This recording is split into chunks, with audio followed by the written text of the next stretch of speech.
세상과 세월 속에는 항상 죽음과 생명, 기쁨과 슬픔이 엇갈리는 것이지만은 지난 16일 이후에 한국에서 일어난 그 침몰 사건으로 인해서 참 우리들이 마음 편할 날이 그동안 없었던 것 같습니다.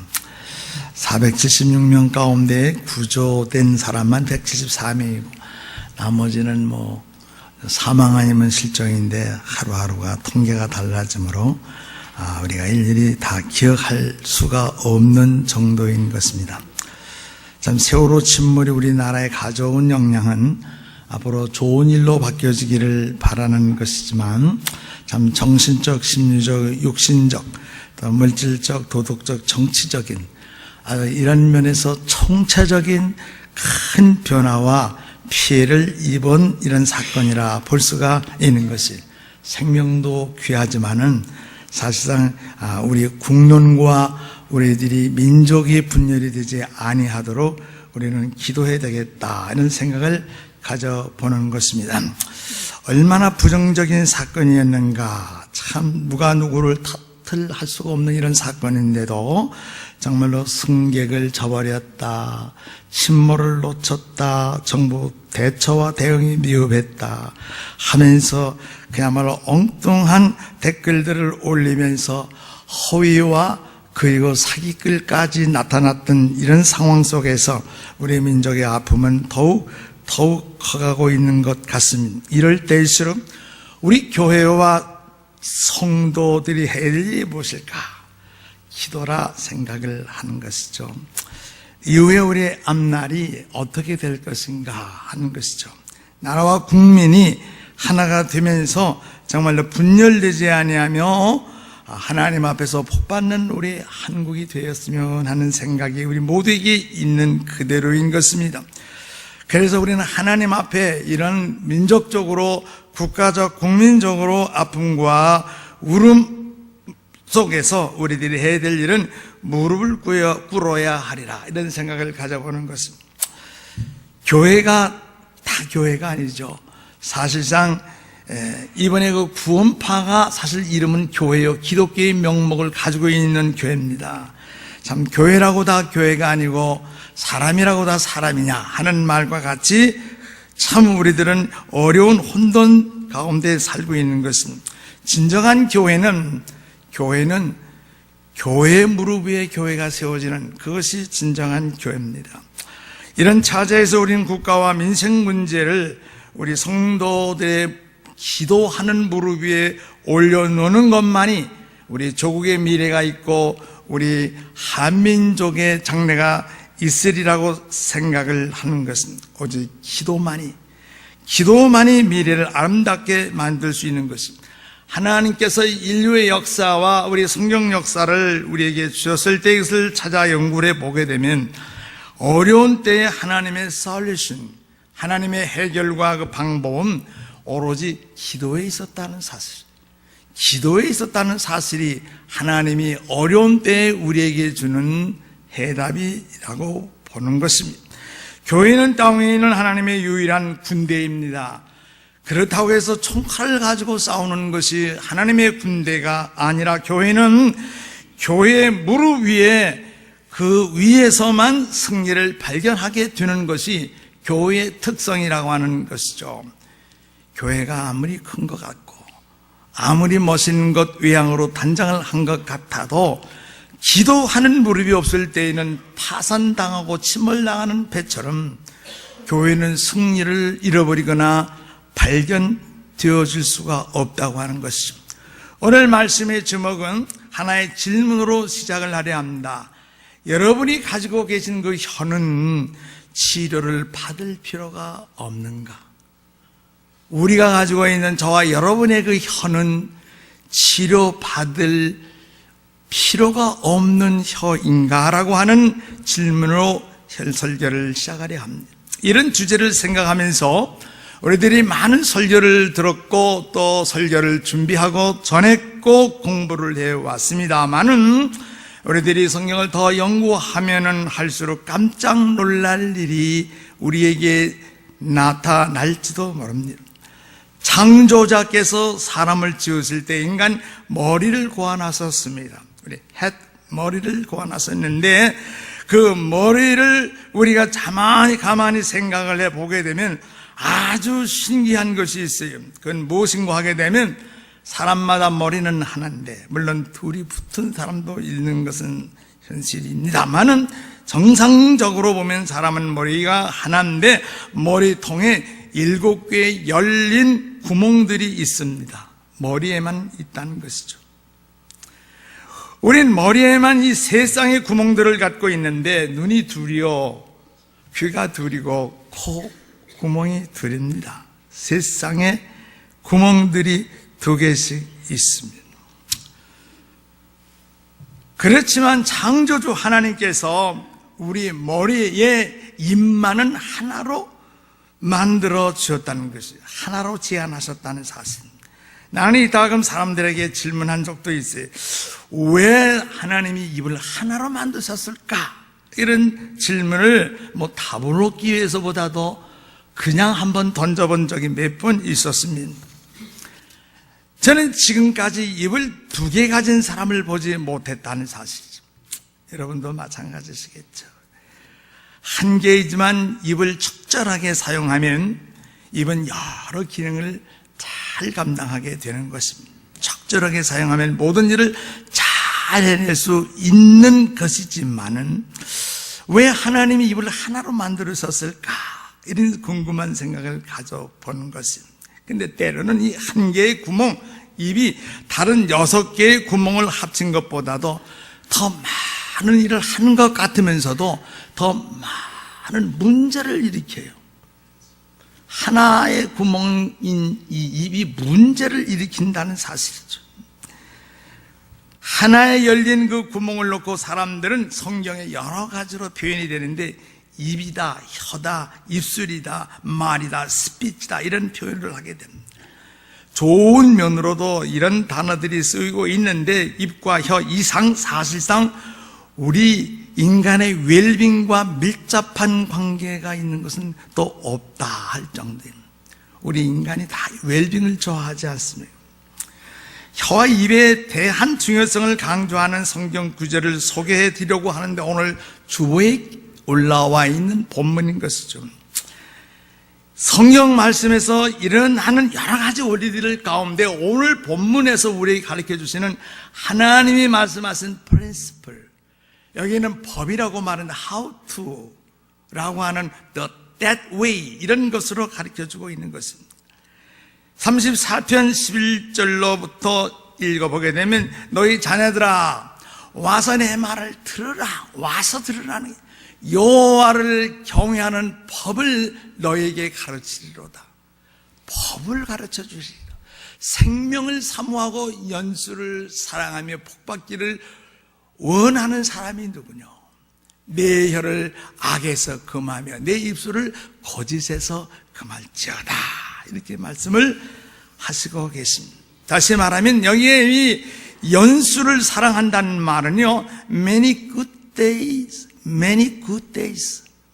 많은 좋은 날들. 옛날 개역 성경의 표현을 보면 장수하여 오랜 날을 누리며 살아가면서 정말로 그때 좋은 그런 세월을 보내기를 원하는 사람이 누구냐? 그런 사람은 13절에서 답을 주시기를 내 혀를 악에서 금하라는 거예요. 내 입에서 악을 금하라. 내 입술을 거짓말해서 금할지어다. 거짓말하지 말라는 거예요. 거짓말하지 말자 그 말인 것이죠. 영감된 하나님의 말씀은 하나님의 자녀된 우리들에게 하나님을 경외하는 법을 가르쳐 주시고 싶어 하시는 뜻에서 제안을 하시는 거예요.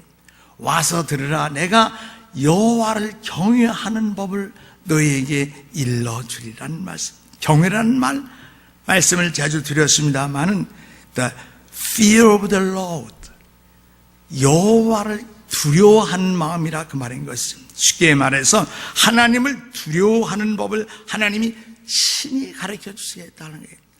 하나님은 좋으신 하나님이라니 찬양이 나온 다음부터 많은 사람들이 하나님은 좋다는 면만 생각하지 하나님을 또 어려워하는 마음이 없다는 거예요.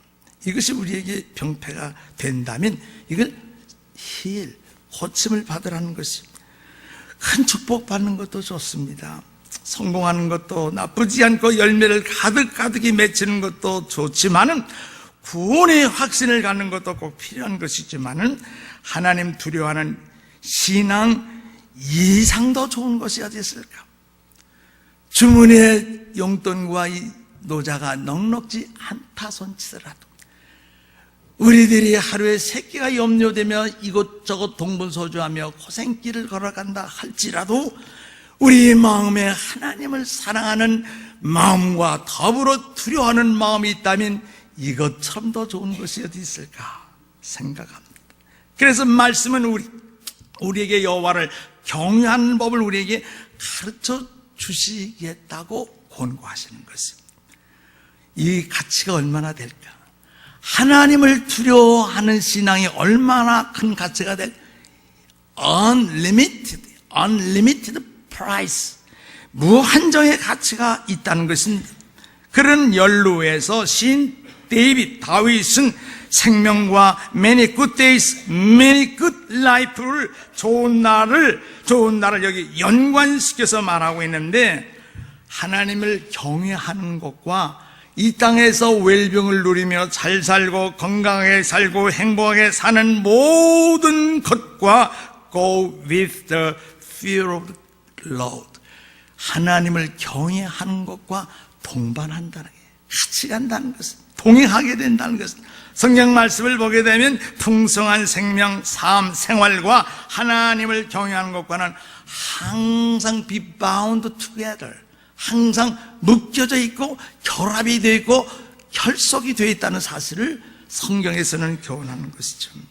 하나님을 두려워하는 척도가 있다면 참 인생을 즐기는 척도와 same thing, 똑같은 것이다 그 말이에요. 그러므로 인생을 멋있게 즐기기를 원하는 사람마다 하나님을 두려워할 줄 알아야 돼요. 하나님을 두려워할 줄 알아야만 인생은 맛있는 즐거움을 누릴 수가 있는 것입니다. 여호와를 경외함은 어디서부터 시작하는 것인가? 그 답은 간단한데, 오늘 시인이 말하기를 악에서 내 혀를 금하라, 내 입술을 거짓말에서 금할지어다. 사람들이 speaking lies 너무 많이 해요. 너무 speaking lie를 많이 한다. 이걸 좀 삼가하라는 거예요. keep from 하라는 것이. 다른 말로 하면 하나님을 두려워하는 사람의 생활의 첫 번째 놓여야 될 그 자리에 명백하게 나타나야 될 것은 우리의 혀와 정직한 입술이 그 자리에 있어야 될 것이라는 것이죠. 만일 우리가 악에서 혀를 금하고 우리의 입술을 거짓말에서 금할 수만 있다면, 그러면 우리는 하나님의 완전한 경외함 속으로 들어가게 되는 거예요.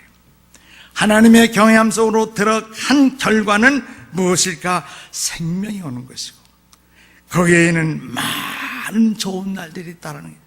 Many good days, 오래 살며 행복한 나날들을 보게 해 주신다고 하는 사실이죠. 하나님을 두려워하는 것과 생명과 좋은 날들과 우리의 혀와 입술은, 절제하는 것들은 모두 다 함께 묶여 있다는 사실을 우리에게 가르쳐주고, 이건 불가분의 관계입니다. 뗄 수 없는 관계라는 것이.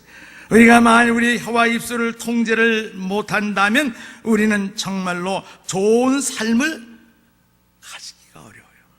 가질 수가 없는 것이죠. 잠언 13장 3절, 입을 지키는 자는 자기의 생명을 보존하나 입술을 크게 벌리는 자에게는 멸망이 오느니라.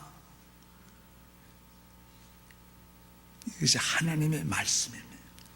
크게 벌린다는 것은 넓게 열라고 하시는 말씀도 있지만 함부로 벌린다 그 말이에요. 함부로. 만일 여러분의 생명을 보존하고 싶으시면 여러분은 반드시 must, 잘 아시잖아요. must, 여러분의 입술을 지키셔야만 합니다. 참말이면 하셔야 되고, 참이 아닌 것은 입을 열지를 마셔야 한다는 것이에요. 그러나 만일 누구든지 분별 없이 말한다면 그 사람은 실패하는 인생이 되는 것이고 멸망하게 된다고 오늘 성경은 말씀하고 있는 것입니다.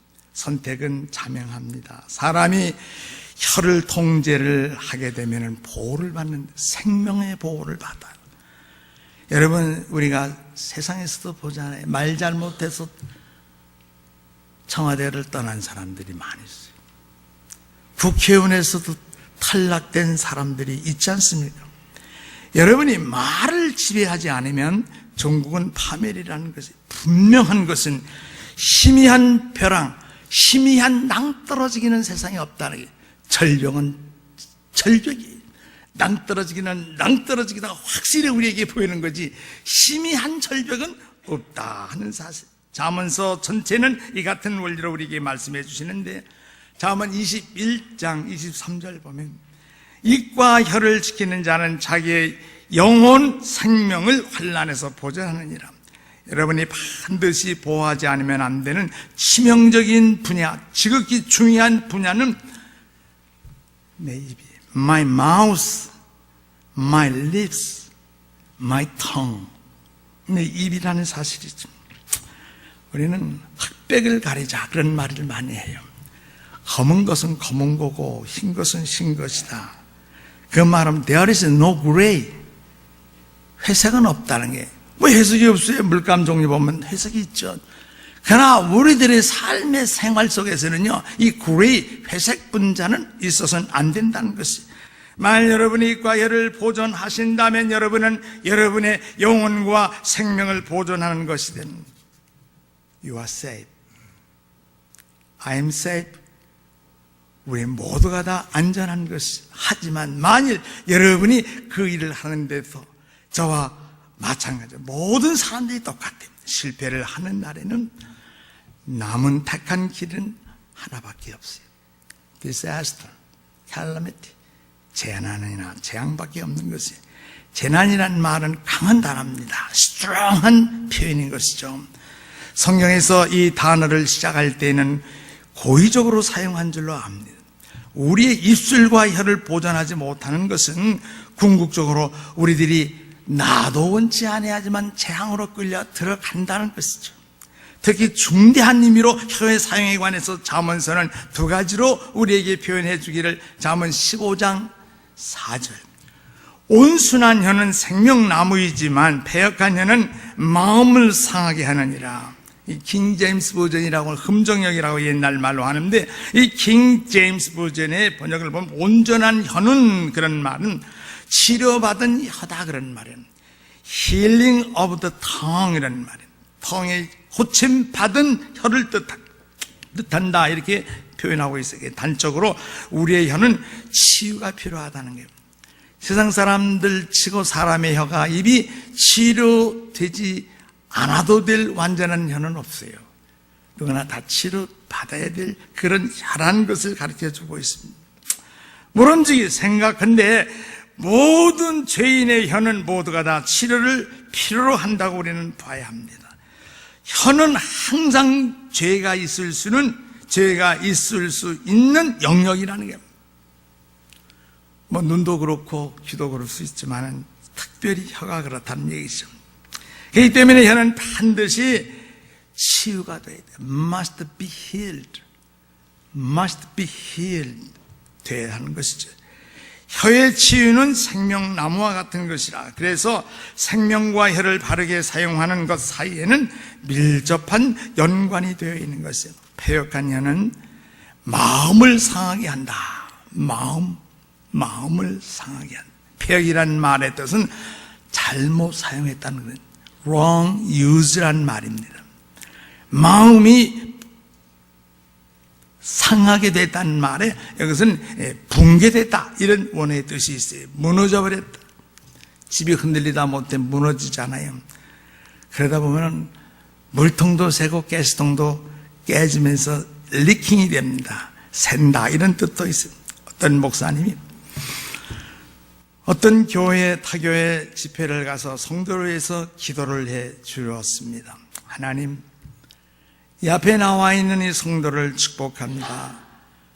성령으로 가득 채워지게 하옵소서. 성령으로 채워지게 해달라고 기도를 해서 했습니다. 그런데 그 성도를 잘 아는 담임 목사님이 옆에 있었어요.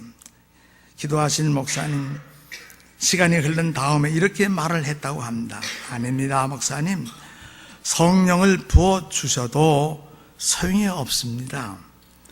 그 성도는 말이죠, 지금 성령이 줄줄줄줄줄줄 새고 있는 사람입니다. 성령이 담겨져야 할 마음에 그릇에 구멍이 나 있습니다. 그래서 주어도 부어져도 다시 흘러나갈 것입니다. 그것을 제가 압니다. 이렇게 말하더라는 게, 훈련소에 가면요, 지급되는 것들이 많아요.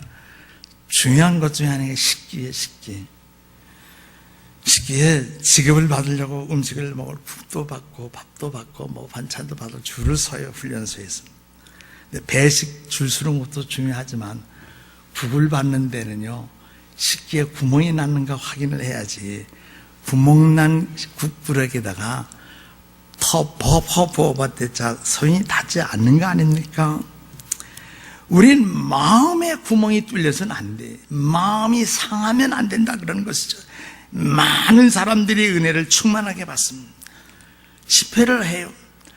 또 이웃교회 가서 집회를 또 가서 은혜 받고 왔다고도 말씀할 수 있습니다. 복도 많이 받습니다.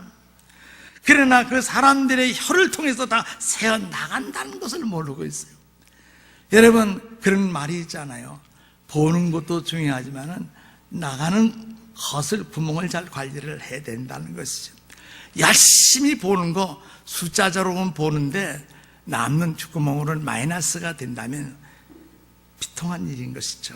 여러분이 하나님의 복을 담아 두시려고 한다면 여러분의 혀를 단단하게 관리하셔야 돼요. 우리 혀를 잘못 관리하면은 밖에서의 구멍을 뚫어놓는 것과 마찬가지. 쌀통에 구멍을 뚫는 것이나 다름이 없다 하는 사실이 되는 것입니다. 그것이 복받는 첫 번째 한 가지고, 그 다음 또 한 가지는 복받을 수 있는 그 축복을 담아두는 그것이 참 중요한 것이에요. 그래서 이것을 우리가 받는 것이 첫째 중요하고 담아두는 것이 중요한데, 잘 담아두시려면 혀가 치료가 돼야 돼요. 마우스가 비힐드가 돼야 되는, 힐링이 돼야 된다는 것이죠. 생명을 갖다주는 생명나무가 바로 혀인데, 혀가 치유가 되지 않으면 그 나무가 시원치 않아 열매를 못 맺는다는 것과 다름이 없는 것이죠. 잠언 18장 21절 보면 죽고 사는 것이 혀에 힘이 달렸나니 혀를 쓰기를 좋아하는, 옛날 성에는 혀를 쓰기를 사랑하는 자는 그랬어요. 혀의 열매를 먹으리라 그랬습니다. 결과는 언제나 뻔한 거예요. 결과는 언제나 양자택일이, 둘 중에 하나입니다. 죽음이 아니면 생명이라는 거예요. 삶이 아니면 죽음이라는 거예요. 474명 가운데 두 가지 부류예요. 산 사람과 죽은 사람. 거기에 야차야차하던 뭐 구구한 변명과 여러 가지 공격적인 말이 있지만은 하여튼 결론은 죽음이 아니면 살고, 살지 못하면 죽는 것이 이 세상에 빤한 길인 것이죠. 둘 다 혀의 힘 속에 들어있다는 것입니다. 세상은 몰라도 하나님의 말씀의 범위 안에서는 분명히 죽는 것과 사는 그 힘, 그걸 통제하는 힘이 사람의 입의 힘이라는 것이죠. 만약 우리가 혀를 정당하게 잘 쓰시면 그 혀는 생명나무가 될 것이고, 사과나무에서 사과를 따듯이 생명나무에서 딸 것은 생명밖에 없다는 사실이죠. 그러나 만일 우리들이 가진 혀라고 해서 우리가 그걸 부적절하게 사용한다면 그 결과는 생명나무의 반대가 되는 거예요. 사망나무가 될 수가 있다는 사실이죠. 우리가 어떤 방법으로 우리의 혀를 사용하든지 간에 있어서 우리는 그 열매를 먹게 되는 것만은 확실해요. 우리 입에서 나오는 열매를 먹게 되는 것만은 확실하죠. 난 안 먹겠다 할 수 있는 사람이 있을지 모르겠지만, 그 열매가 달면 여러분 단열매를 먹게 되는 것이고, 그 열매가 쓴 것이면 우리는 쓴 열매로 배를 채우게 되는 것입니다. 그 결과는 어떻게 될 것입니까? 그 방식은 하나님이 정해 놓으신 거기 때문에 우리들이 아니다, 노다, 나는 못하겠다 할 수가 없어요. That way. 그건 하나님이 정하신 것입니다. 그러므로 혀는 결정하는 지체. 머리에서 결정하는 것 같아도 혀가 사느냐 죽느냐를 decisive member. 우리 몸에는 지체가 수백 가지가 넘어요. 그 가운데 힘이 있는 그 기관이 하나 있는데 우리 혀라는 사실이죠. 사망과 생명이 혀의 권세 안에 속해 있다. 혀가 사느냐 죽느냐를 결정한다는 거예요. 이걸 쉽게 생각할 수가 있겠어요? 이것이 하나님의 말씀인데, 그렇기 때문에 그 혀가 치료받는 방법을 아는 것은 대단히 중요한 것, 대단히 중요한 것.